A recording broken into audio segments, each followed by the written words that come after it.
سرور کہوں کی مالک و مولا کہوں تجھے، باب خلیل کا گل زیبا کہوں تجھے، اور یا رسول اللہ تیرے تو وصف عیب تناہی سے ہیں بری، تیرے تو وصف عیب تناہی سے ہیں بری، حیران ہوں میرے شاہ کیا کیا کہوں تجھے، آخر رضا نے ختم سخن اس پہ کر دیا، خالق کا بندہ خلق کا آقا کہوں تجھے۔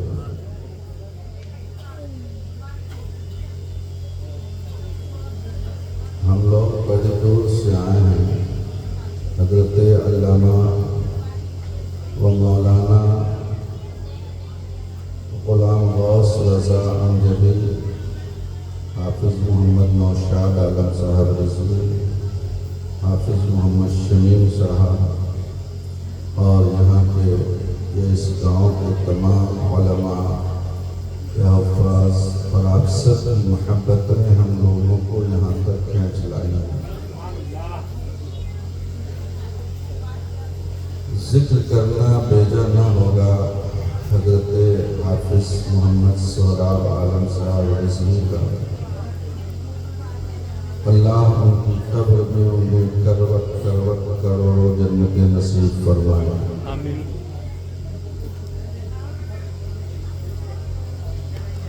آج کا یہ جلسہ اصلاح معاشرہ کے نام سے ہے۔ مجھے تھوڑی دیر کے لیے خطاب کا حکم ہوا ہے اور میں آپ کے سامنے روبرو ہوں، مگر اتنی خاموشی آپ کی ہے ہمیں ڈر لگ رہا ہے۔ کسی شاعر نے ایک موقع سے کہا تھا کہ یہ خاموش مجازی تمہیں جینے نہیں دے گی، یہ خاموش مجازی تمہیں جینے نہیں دے گی، اس دور میں جینا ہے تو کوحرام مچا دو۔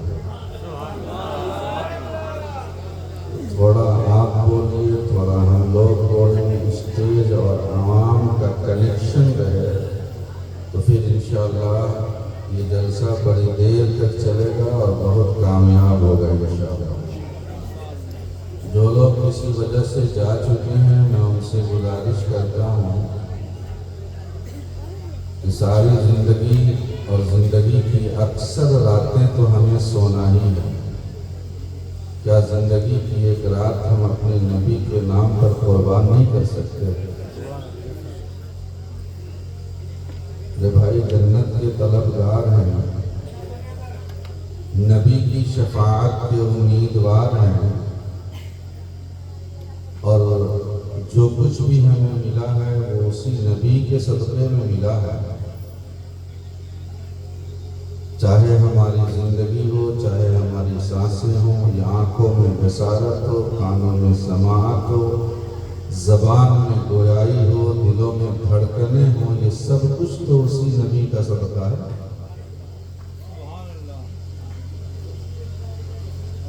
دانا دانا میرے نبی کا ہے، سنا ہے؟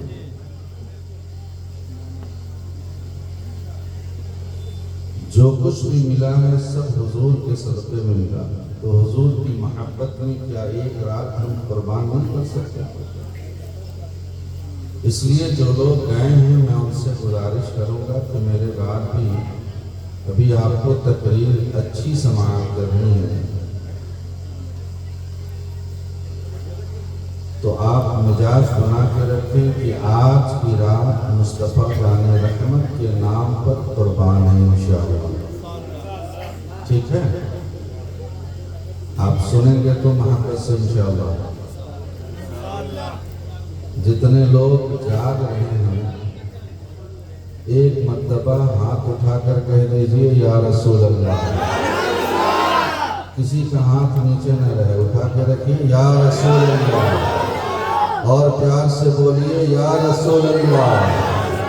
میں دعا کرتا ہوں کہ اللہ جس نے ہاتھ اٹھایا اس سب کو مدینہ شریف کی زیارت نصیب فرمائے۔ دیکھنا چاہتے ہیں نا مدینہ؟ ایک مرتبہ درود شریف پڑھیں، اللہم صلی وسلم بارک علیہ، صلاۃ و سلام دائما علیہ یا رسول اللہ صلی اللہ علیہ وسلم۔ حضرت مولانا غلام غوث رضا صاحب نے کہا حضرت صرف تقریر کریں، مگر میں 2 شعر ان کی اجازت لے کے پڑھ رہا ہوں۔ بات آئی ہے مدینے کی تو 2 شعر سے، اور یہ اٹھک بیٹھک تھوڑا بند لیجیے، ہم تو سمجھ رہے ہیں اور سہ بھی رہے ہیں، لیکن جو لوگ آئیں گے میرے بعد وہ نہیں سہیں گے یہ اٹھنا بیٹھنا، تھوڑی دیر بیٹھ جائیں گے۔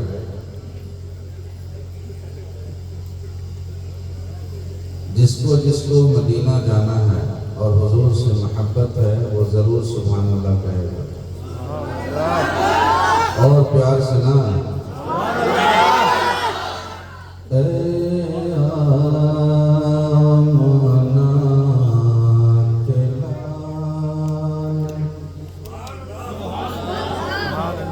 مدینہ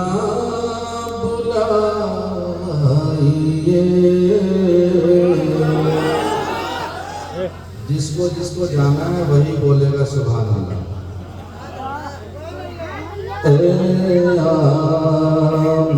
آمنہ کے لال مدینہ بلائیے،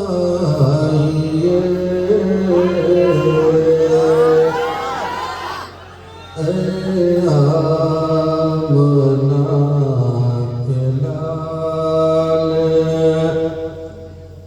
مدینہ بلائیے،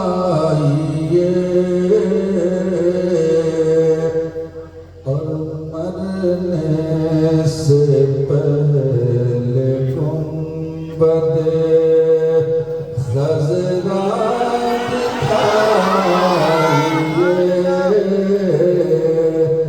مرنے سے پہلے گنبد خضرا دکھائیے۔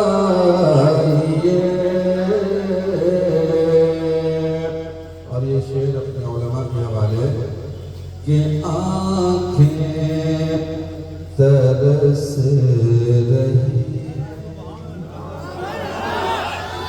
زیارت کے واسطے،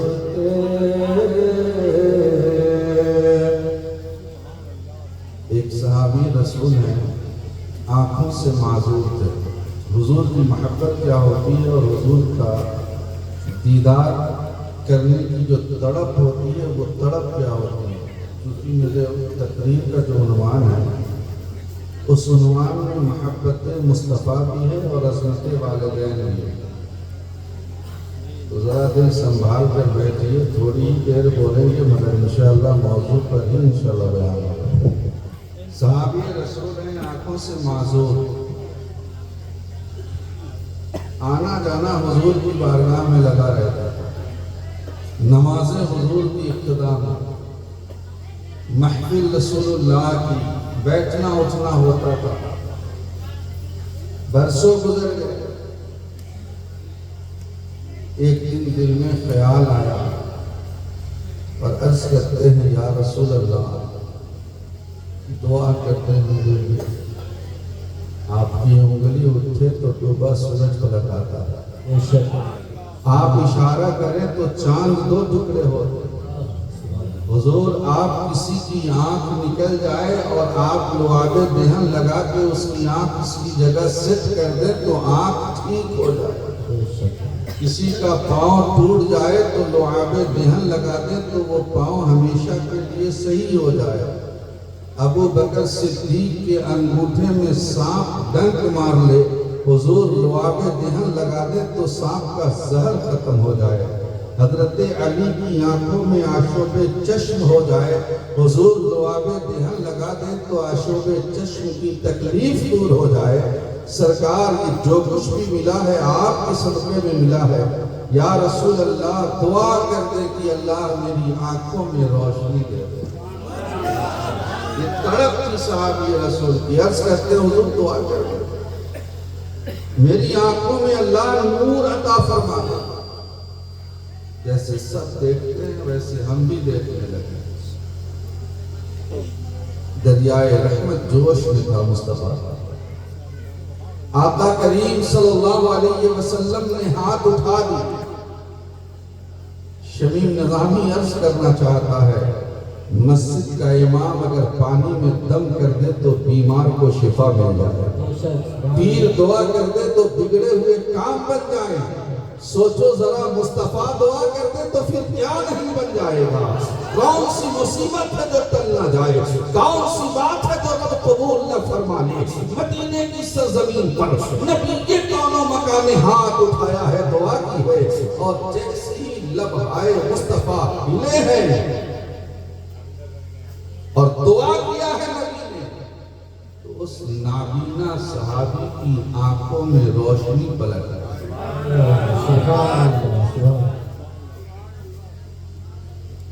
اسی لیے میں کبھی کبھی کہتا ہوں کہ در پہ غیروں کی زحمت نہ کیجیے، در پہ غیروں کی زحمت نہ کیجیے۔ دوسرا سے مانگنے جائیے گا تو وہ دے گا کم ہنسے گا زیادہ، دے گا کم اور ہنسے گا، نظریں نہیں ملا پائیں گے۔ اگر کسی نے کہیں کسی موڑ پہ مدد کر دی تو اس لیے میں کہتا ہوں کبھی کبھی کہ در پہ غیروں کی زحمت نہ کیجیے اور بھیک لینے مدینہ چلے جائے۔ اچھا نہیں لگا؟ بولیے نا سبحان اللہ۔ در پہ غیروں کی زحمت نہ کیجیے، بھیک لینے مدینہ چلے جائیے، اور کوئی دیتا ہو اگر تو سامنے لائے۔ ہے کوئی دنیا میں جو دے عطا کرے؟ کوئی دیتا ہو اگر تو سامنے لائیے۔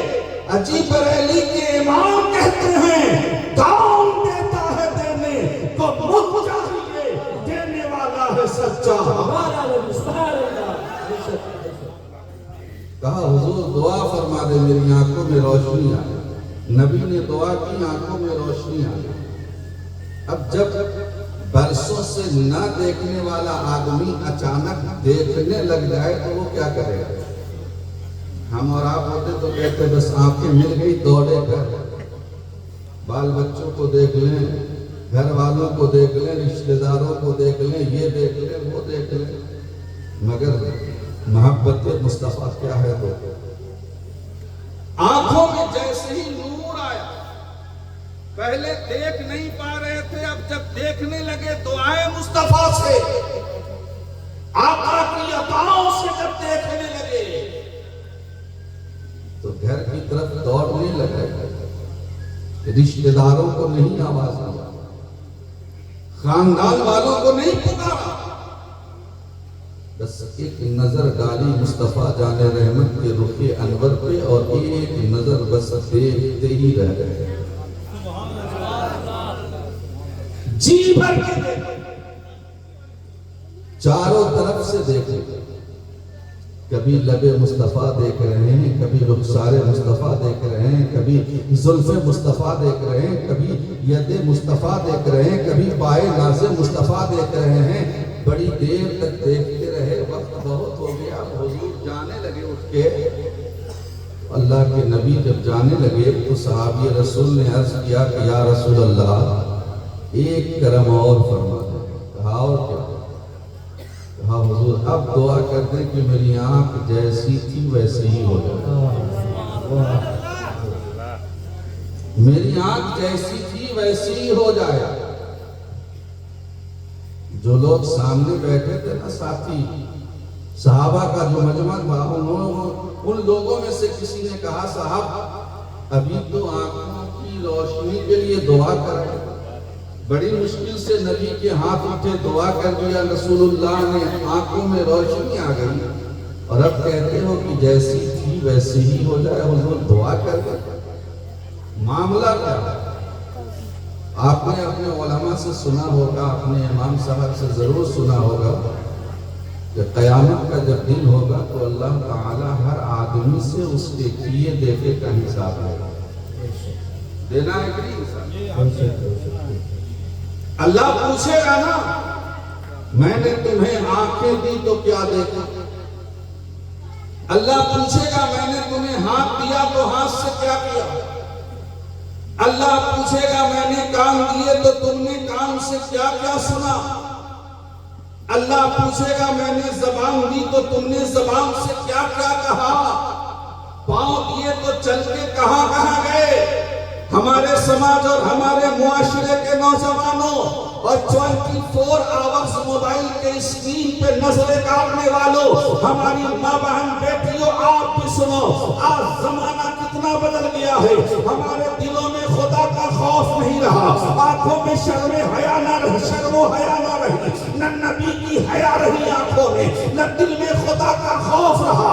موت کے بعد قبر میں جانا ہے، قیامت میں رب کی بارگاہ میں اٹھ کے جانا ہے، قبر میں نبی کو چہرہ دکھانا ہے، قیامت میں رب کو منہ دکھانا ہے. بولو خدا پوچھے گا آنکھیں دی تو کیا دیکھا. موبائل پر موبائل کی اسکرینوں پہ نظریں جمع کر راتیں گزارنے والوں، خدا نے پوچھ لیا آنکھیں دیا تھا تو کیا دیکھا، کان دیا تھا تو کیا سنا، زبان دی تو کیا بولا، ہاتھ دیے تو کیا کیا، پاؤں دیے تو کہاں کہاں چل کے گئے. موبائل پر یوٹیوب پر فلمیں دیکھنے والوں، گانے سننے والوں، دنیا کی ننگی تصویریں دیکھنے والوں، قبر میں مصطفیٰ نے پوچھا تو کیا جواب دو گے. قیامت میں رب نے پوچھا تو کیا جواب دو گے. سوچا ہے کبھی؟ سوچا ہے کبھی؟ سوا نیزے پہ سورج ہوگا، زمین تب کے تانبے کی ہوگی، کوئی کسی کا پرسان حال نہیں ہوگا. باپ اپنی اولادوں کو نہیں پہچانے گا، اولادیں اپنے باپ کو نہیں پہچانے گی، بیٹا باپ کو نہیں، ماں اپنے اولاد کو نہیں پہچانے گی. قیامت کا وہ بھیانک منظر. سوچو دل پہ ہاتھ رکھ کے، اگر قبر میں نبی نے پوچھ لیا تو کیا جواب دو گے، اور رب نے قیامت میں پوچھا تو کیا جواب دو گے. پوچھا تو جائے گا. آپ پوچھئے علماء سے، چھٹکارا ہے قیامت میں.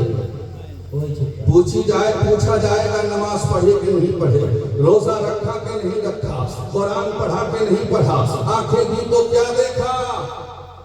فلمیں دیکھنے والوں، شارٹ ریلز بنا کے اور شارٹ ریلز بنا کے دیکھنے دکھانے والوں، یہ تو عجیب چلن ہو گیا ہے دنیا کا. آج ہر گھر میں دیکھیے تو ہر ہاتھ میں موبائل ہے اور ہر آدمی موبائل میں ڈوبا ہوا. یہ وہ سمندر ہے جس میں ڈوب جائے تو بندے کی نجات نہیں. یاد رکھیں، ضرورت بھر اگر استعمال ہے تو ٹھیک، اگر ضرورت سے زیادہ ہے تو وہ انسانیت کے لیے زہر سے کم نہیں ہے. پوچھا جائے گا قیامت کے دن آنکھیں دی تو کیا دیکھا. صاحب یہ رسول عرض کرتے ہیں کہ میرے دوستو، جب قیامت کے دن اللہ کی بارگاہ میں ساری دنیا موجود ہوگی اور اللہ جب سب سے پوچھے گا میں نے تمہیں آنکھ دی تو کیا دیکھا، تمہیں آنکھیں دی تو کیا دیکھا، اس سے پوچھا جائے گا تمہیں آنکھیں دی تو کیا کیا دیکھا. سب اپنی آنکھوں دیکھی بیان کریں گے، لیکن جب میری باری آئے گی تو میں نے یہ دعا اس لیے کرنے کو کہا کہ یا رسول اللہ جیسی میری آنکھیں تھی ویسی ہو جائے. اب دعا کر دے تاکہ قیامت کا جب میدان ہو، رب کی بارگاہ میں حاضری ہو، اور جب رب پوچھے کہ بتا تمہیں جب آنکھیں دی نبی کی عطاؤں سے تو کیا دیکھا. تو میرے دوستو، قیامت کے دن میں اپنے رب سے کہوں گا میرے مالک جب تو نے مجھے آنکھ دی تو میں نے صرف تیرے محبوب کو دیکھا اور کچھ بھی نہیں. میں نے صرف تیرے نبی کو دیکھا اور کچھ بھی نہیں دیکھا. اللہ اکبر. یہ محبت ہوتی ہے ایک صحابی کی اپنے رسول سے، اپنے نبی سے. غلاموں، نبی کے چاہیے کہ ہم بھی اپنے نبی سے ٹوٹ کر محبت کریں، اس لیے کہ حضور کی محبت کے بغیر کچھ بھی قبول نہیں ہے اللہ کی بارگاہ. نہ نماز، نہ روزہ، نہ حج، نہ زکوٰۃ، نہ کوئی عبادت، نہ کوئی صدقہ، نہ کوئی خیرات، اس لیے کہ میرے آقا کریم نے فرما دیا کہ میری محبت ہی ایمان کی جان ہے۔ کوئی مومن ہو ہی نہیں سکتا جب تک کہ اس کے دل میں سب سے زیادہ میری محبت ہے، حضور کی محبت، اولاد سے زیادہ، ماں باپ سے زیادہ، ہر رشتے اور ناطے سے زیادہ۔ وقت آ جائے کہ چننا ہو خاندان کو اور رسول اللہ کو، بات آ جائے عشق مصطفیٰ پر، محبت رسول پر، ایک طرف رسول اللہ کی محبت کا سوال ہو اور دوسری طرف خاندان ہو۔ محبت رسول کا تقاضا یہ ہے، بندہ یہ کہے خاندان چھوٹے تو چھوٹے، رسول اللہ کی محبت نہ چھوٹے، خاندان بکھر جائے تو بکھر جائے، رسول اللہ کی محبت نہ چھوٹے، باپ چھوٹ جائے تو چھوٹ جائے، رسول اللہ کی محبت نہ چھوٹے، ماں کی ممتا چھوٹتی ہے تو چھوٹ جائے، رسول اللہ کی محبت نہ چھوٹے، بھائی چھوٹتا ہے تو چھوٹ جائے، رسول اللہ کی محبت نہ چھوٹے۔ اور میں یوں ہی نہیں کہہ رہا ہوں، آؤ مدینے کی سرزمین پر جارے مصطفیٰ ہے، حضرت ابو بکر صدیق رضی اللہ تعالی عنہ ہے، ان کے صاحبزادے حضرت عبد الرحمن ابن ابو بکر کسی جنگ میں آمنا سامنا ہوا تھا باپ بیٹے کا، ایک طرف حضرت ابو بکر تھے جو رسول اللہ کی طرف سے لڑ رہے تھے، اور ایک طرف ان کا اپنا بیٹا تھا جو دشمن کی طرف سے لڑ رہا تھا۔ لڑائی ہو گئی ختم، جب ان کے صاحبزادے حضرت عبد الرحمن ابن ابو بکر ایمان لے آئے تو ایک دن باپ بیٹے بیٹھ کر آپس میں گفتگو کر رہے تھے۔ حضرت ابو بکر صدیق کے صاحبزادے نے کہا، بابا فلاں جنگ میں آپ رسول اللہ کی طرف سے تھے، میں دشمن کی طرف سے تھا۔ کہا ہاں۔ کہا بابا این درمیان جنگ ایک ایسی گھڑی آئی تھی، آپ کی گردن میری تلوار کے ضرب میں، سن رہے میری بات؟ آپ کی گردن میری تلوار کے ضرب میں تھی۔ حضرت ابو بکر صدیق نے فرمایا، تو پھر تو نے میرا قتل کیوں نہیں کیا؟ تو نے تلوار چلائی کیوں نہیں؟ تو نے میری گردن کاٹی کیوں نہیں؟ تو صاحبزادے پکار کر کہنے لگے، تلوار جیسے ہی اٹھایا کہ باپ کی محبت دل میں تڑپ گئی، باپ کی محبت غالب آ گئی اور میری اٹھی تلوار رہ گئی، میں کاٹ نہیں سکا۔ اب دیکھو محبت رسول کیا ہوتی ہے۔ حضرت ابو بکر صدیق فرماتے ہیں، بیٹا وہ تیری تلوار تھی جو اٹھی اور رک گئی باپ کی محبت کو دیکھ کر، مگر یقین جانو اگر وہی مقام پر تم ہوتے اور تمہاری گردن میری تلوار کے صدمے ہوتی تو میں تیری گردن اڑا دیتا۔ کہاں ہاں بابا میری گردن اڑا دیتے، کہاں ہاں اڑا دیتا۔ کہا کیوں؟ کہا اس لیے کہ میں یہ نہیں دیکھتا کہ تو میرا بیٹا ہے، میں یہ دیکھتا کہ تو میرے نبی کا دشمن سمجھ کے میں تمہیں قتل کر دیتا۔ ایسی محبت ہمارے دلوں میں، یہاں تو انسان باپ اولادوں کے لیے، خاندان کے لیے پتہ نہیں کیسے کیسے لوگوں سے صلح کر لیتا ہے۔ محبت رسول آسان نہیں ہے۔ اعلیٰ حضرت امام اس کو محبت فرماتے ہیں، اللہ کی سرتابہ قدم شان ہے یہ، انسان ہی انسان و انسان ہے یہ، قرآن تو ایمان بتاتا ہے انہیں، ایمان یہ کہتا ہے میری جان ہے۔ سبحان اللہ۔ مدینہ شریف جانے کی تمنا ہے، ہاتھ اٹھا کے بولے یا رسول اللہ، یا رسول اللہ، اٹھا لیجیے یا رسول اللہ، یا رسول اللہ۔ اللہ آپ سب کو مدینہ شریف بلا لے۔ بس آخری شعر جو میں پڑھ رہا تھا اسے پڑھ کر، آنکھیں ترس رہی ہیں زیارت کے واسطے، آنکھیں ترس رہی ہیں زیارت کے واسطے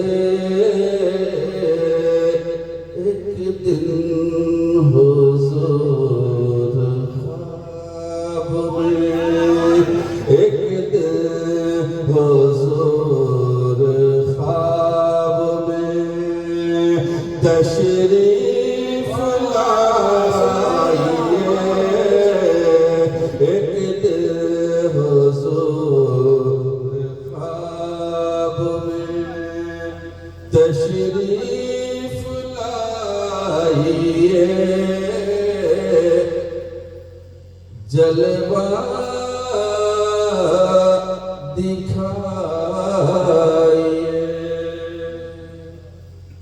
درود شریف پڑھے اللہ رب محمد صلی اللہ علیہ وسلم نحن عباد محمد صلی اللہ علیہ وسلم کتنے لوگ ہیں جن کے ماں باپ ابھی دنیا میں حیات سے ہیں بھائی جن کے ہیں وہ تو ہاتھ اٹھا ہی سکتے ہیں چلو میں دعا کرتا ہوں کہ جن کے ماں باپ ہیں اللہ ان سب کی عمر میں برکت دیتے ہیں آمین اور جن کے ماں باپ دنیا سے گزر گئے ہیں اللہ ان سب کو جنت عطا فرمائے ان سبوں کی مغفرت فرمائے پتہ ہے اللہ رب العزت نے قرآن مجید میں کیا کہا وَبِالْوَالِدَيْنِ إِحْسَانًا عبادت صرف رب کی ہے نماز ہم کس کے لیے پڑھتے ہیں اللہ کے لیے نا روزہ کس کے لیے رکھتے ہیں ارے بولیے نا میرے تو بول رہے سب اللہ کے لیے ڈریے مت ایران کا میزائل ادھر نہیں گرنے والا ہے تو جب بھی گرے گا ادھر گرے گا یا تو اسرائیل پہ گرے گا یا تو امریکہ پہ گرے گا ادھر نہیں گرنے والا اس لیے کہ اس کا کوئی بیس ادھر ہے نہیں نہ امریکہ کا نہ اسرائیل کا الحمدللہ ہم سنی سہول عقیدہ مسلمان نبی کی محفل میں اصلاح معاشرہ کانفرنس میں حضرت علامہ غلام غوث صاحب کی صدارت میں بیٹھے ہیں تو ان کی دعاؤں سے اللہ ہم سب کو محفوظ رکھے ڈرے مت عبادت صرف اللہ کی نماز صرف اللہ کے لیے روزہ صرف اللہ کے لیے حج صرف اللہ کے لیے عمرہ صرف اللہ کے لیے عبادتیں صرف اللہ کے لیے اور آپ پوچھئے علماء سے کہ جہاں اللہ نے عبادتوں کا ذکر کیا ہے اسی سے منسلک اللہ نے ماں باپ سے بھلائی کرنے کا حکم دیا بے شک سبحان اللہ نماز ہو قرآن کی تلاوت بھی ہو اللہ سعادت دے تو حج بھی ہو اللہ توفیق دے تو عمرہ بھی کر مگر یہ سب ہونے کے ساتھ ساتھ ماں باپ کے ساتھ بھلائی ضروری ہے بے شک اچھا یہ سب ہو اگر ماں باپ کے ساتھ بھلائی نہ ہو تو سب بیکار ہے زمانے میں کتنے لوگ ایسے ہیں ہر سال عمرہ کو جاتا ہے اور جب ان کا بیک گراؤنڈ دیکھیے تو پتہ چلے گا کہ گھر میں ان کی اماں 24 گھنٹہ میں 18 گھنٹہ بیٹھ کے آنسو بہاتی ہے اللہ اکبر بوڑھا باپ بیچارہ اپنے بیٹے سے بات کرنے کے لیے تڑپتا ہے کہ میرا بیٹا ذرا 10 منٹ میرے قریب بیٹھ جائے تو میں اس سے کچھ بات کر لوں 2 روٹی چاہیے نا ماں باپ کو بڑھاپے میں اور کیا چاہیے 2 روٹی اور اچھی بات مگر یہاں آج کے معاشرے میں اولادیں اللہ نے نواز دیا تو ہر سال عمرہ اللہ توفیق دے تو حج نماز بھی ہو رہی ہے روزہ بھی ہو رہا ہے قرآن کی تلاوت بھی ہو رہی ہے زکات بھی دے رہا ہے صدقے بھی کر رہا ہے ماں باپ مگر رو رہے ہیں تو علماء کرام کی موجودگی میں شمیم نظامی بڑی ذمہ داری کے ساتھ یہ بات عرض کرتا ہوا گزرے یاد رکھو میرے دوستو اگر ماں باپ ناراض ہیں نہ تمہاری نماز خدا کو قبول ہے نہ تمہارا حج اللہ کو قبول ہے نہ تمہارا عمرہ اللہ کو قبول ہے نہ تمہاری عبادتیں اللہ کو قبول ہے اس ساری عبادتیں تمہارے محمد کی جائیں گی اسی لیے کہ میرے رسول نے فرمایا ہے رضا الوالد فی رضا رضا رب فی رضا الوالد و سخط رب فی سخط الوالد. میرے نبی نے فرمایا ہے رب کی رضا والد کی رضا میں ہے، رب کی ناراضگی والد کی ناراضگی. میری بات سمجھ رہے ہیں؟ اللہ کے نبی نے فرمایا اگر رب کو راضی کرنا چاہتے ہو تو اپنے ماں باپ کو راضی کرو. بے شک. اللہ کے نبی نے کسوٹی دے دی تولنے کے لیے.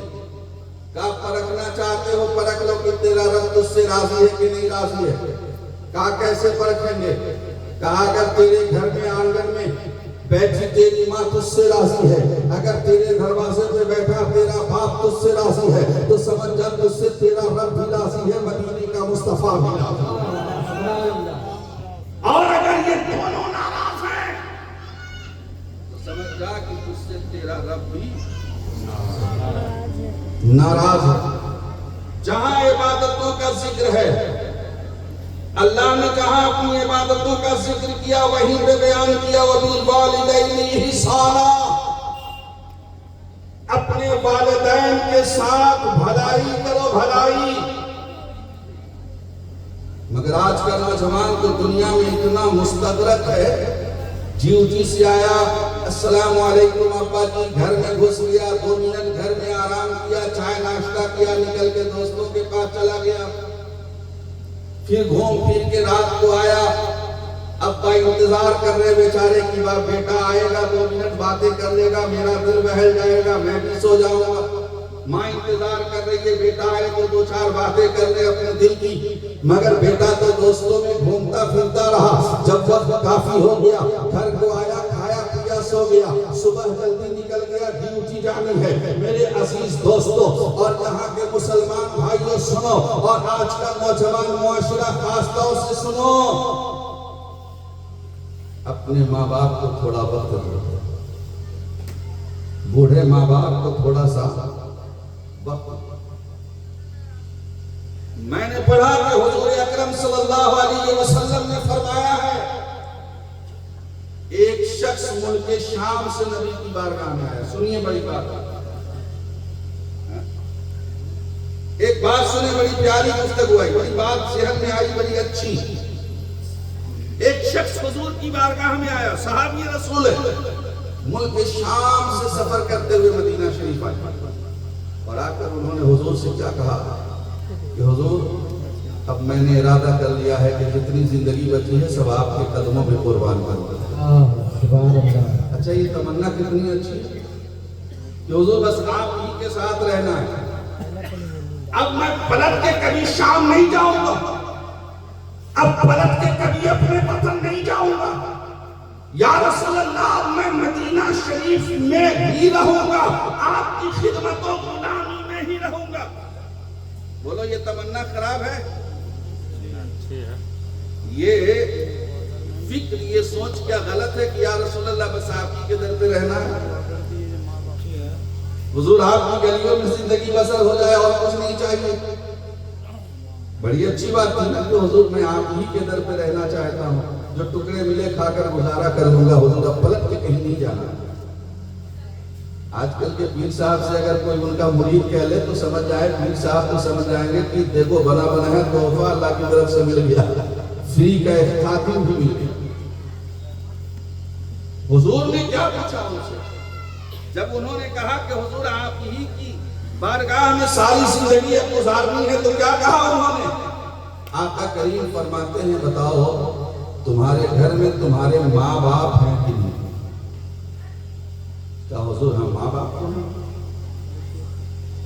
کہا ایک بات بتاؤ جب تم آ رہے تھے اپنا وطن چھوڑ کے اپنا گھر چھوڑ کے اپنے ماں باپ کو چھوڑ کے جب واپس آ رہے تھے تو تمہارے ماں باپ کیا کیفیت تھی؟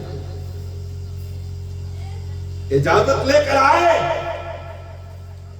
ملک شام سے آنے والے صحابی اللہ کے رسول کے وہ صحابی عرض کرتے ہیں یا رسول اللہ میں نے ماں سے بھی اجازت لے لیا تھا اپنے باپ سے بھی اجازت لے لی تھی، حضور اب اجازت دیں آپ کہ آپ کے قدموں میں ساری زندگی گزار دیں. سنو تیموہر کے مسلمان بھائیو، نبی کے کون مکہ فرماتے ہیں وہ لوگ آتے وقت ماں کے گلے لگا تھا؟ کہا ہاں یا رسول اللہ ماں کے گلے لگ کے آیا ہوں. کہا باپ کے گلے لگا تھا؟ کہا ہاں یا رسول اللہ باپ کے بھی گلے لگا تھا. نبی فرماتے ہیں بتا جب تو گلے لگ رہا تھا تو تیری ماں کی کیفیت کیا تھی؟ جب تو گلے لگ رہا تھا تیرے بابا کی کیفیت کیا تھی؟ عرض کرتے ہیں یا رسول اللہ جیسے ہی ماں کے گلے لگا گلے سے چھوٹا تو ماں کی آنکھوں سے آنسو برس پڑے. جیسے ہی باپ کے گلے لگا باپ سے جدا ہوا میرے باپ کی ہچکیاں بچ گئی. میری ماں بھی رو رہی تھی, میرے بابا بھی رو رہے تھے. تو نبی فرماتے ہیں فرجی لوٹ جا تم ان دونوں کی طرف اور سنو, صرف لوٹ مت جاؤ بلکہ سنو تمہاری وجہ سے جو ان کی آنکھوں میں آنسو آئے ہیں, جتنے آنسو آئے ایسے کام کرو کہ اتنی ہنسی بھی ان کے چہرے پہ لوٹ آئے. لوٹ جاؤ, اپنے ماں باپ کی طرف لوٹ جاؤ. اور یہ رسول اللہ نے کیوں فرمایا؟ حضور کی حدیث بھی ہے جو شخص اپنے ماں باپ کو محبت کی نظر سے ایک بار دیکھتا ہے اللہ اسے ایک مقبول حج کا ثواب عطا کرتا ہے. سنا ہے کہ نہیں آپ لوگوں نے؟ سنے حج پہ جانے میں کتنا خرچہ لگتا ہے؟ 5-6 لاکھ لگے نا ایک ساتھ. اگر حج پہ جائے تو کم سے کم 5 لاکھ. عمرہ میں گئے تو 1-1.5 لاکھ روپیہ. بھائی اچھا سے جائے تو 1-1.5 لاکھ روپیہ تو لگے گا. حج پہ گئے تو 5-6 لاکھ روپیہ لگیں گے. اس کو جوڑ دیے تو 7-8 لاکھ روپیہ تو ہو گیا نا. ہم لوگ تو حساب جوڑتے ہیں نا, کیلکولیشن کرتے ہیں, اس لیے کیلکولیٹ کر کے میں بتا رہا ہوں. ہم کہتے ہیں ہم تو ماں باپ کو کھلا رہے ہیں, بڑھاپے میں ان کی پرورش کر رہے ہیں. اور اگر بیگم نے کان پھوڑ دیا شوہر کا تب تو میاں بالکل آپے سے باہر. میں کہتا ہوں بیگم کی باتیں سنو مگر ہر وقت مت سنو. کبھی کبھی ماں باپ کے خلاف اگر کوئی باتیں ہو تو نہ سنو. طبیعت کے خلاف اگر ماں باپ کی باتیں ہو جائیں تب بھی نہ سنو. اس لیے کہ تمہارے اوپر تمہارے ماں باپ کے اتنے احسانات ہیں کہ تو اپنے جسم کی چمڑی نکال اور نکال کر اسے جوتی بنا لے اور بنا کر جوتیاں ماں باپ کو پہنا دے اور ماں باپ چل چل کے وہ جوتیاں بکھیر کے ریزہ ریزہ ہو جائیں. علماء فرماتے ہیں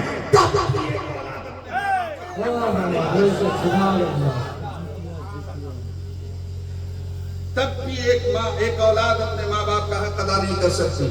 قرآن کہتا ہے وَلَا تَقُلْ لَهُمَا أُفٍّ وَلَا تَنْهَرْهُمَا وَقُلْ لَهُمَا قَوْلًا كَرِيمًا. نبی کی محبت تبھی کامیاب ہے جب تم سے تیرے ماں باپ راضی ہوں. اللہ کے نبی صلی اللہ علیہ وسلم فرماتے ہیں ماں باپ کو دیکھو محبت سے, مگر اولادوں کو فرصت ہی نہیں ہے کہ ماں باپ کو دیکھیں. اور آج کے معاشرے میں تو اور نہیں ہے. یہ ہماری ماں بہن بیٹیاں بیٹھی ہیں, ان کو بھی سوچنا چاہیے. یہ جو شوہروں کے کان پھوٹتی نا, ان کو بھی ذرا ہوش کے ناخن لینے چاہیے. آج جو تو اس گھر میں بیاہ کے آئی ہے اور جو تو آج ملکینی بنی بیٹھی ہے, یہ انہی ماں باپ کی محنتوں کا صدقہ ہے. انہوں نے اگر پالا نہ ہوتا, اگر پرورش نہ کی ہوتی, پڑھایا لکھایا نہ ہوتا, قابل نہ بنایا ہوتا تو اس گھر میں تو کیسے آتی؟ ماں باپ کا احسان ہے جس نے اولادوں کی پرورش کی ہے, پڑھایا لکھایا ہے, جوان کیا ہے, خون جگر بنا کر دودھ کی شکل میں پلایا ہے. تب تو آ کے یہاں ملکینی بنی بیٹھی ہے اور اسی ماں باپ کے خلاف بھڑکا رہی ہے. اسی ماں باپ کے خلاف بھڑکا رہی ہے جس ماں باپ کا احسان اس کی اولاد پر اتنا ہے کہ چکا نہیں سکتا. ایک شخص اپنی ماں کو کاندھے پہ اٹھا کے کعبے کا طواف کر رہا تھا. حضرت عمر ابن خطاب کے صاحبزادے حضرت عبداللہ ابن عمر وہ بھی کعبے کے طواف میں تھے. تو ماں کو کاندھے پہ بیٹھا کر, آج کل کا تو نوجوان ماں باپ بوڑھے ہو جائیں تو ماں باپ کو لے نہیں جاتا. ابا آپ گھر میں رہیے, آپ کے بدلے ہمیں حج کر لیں.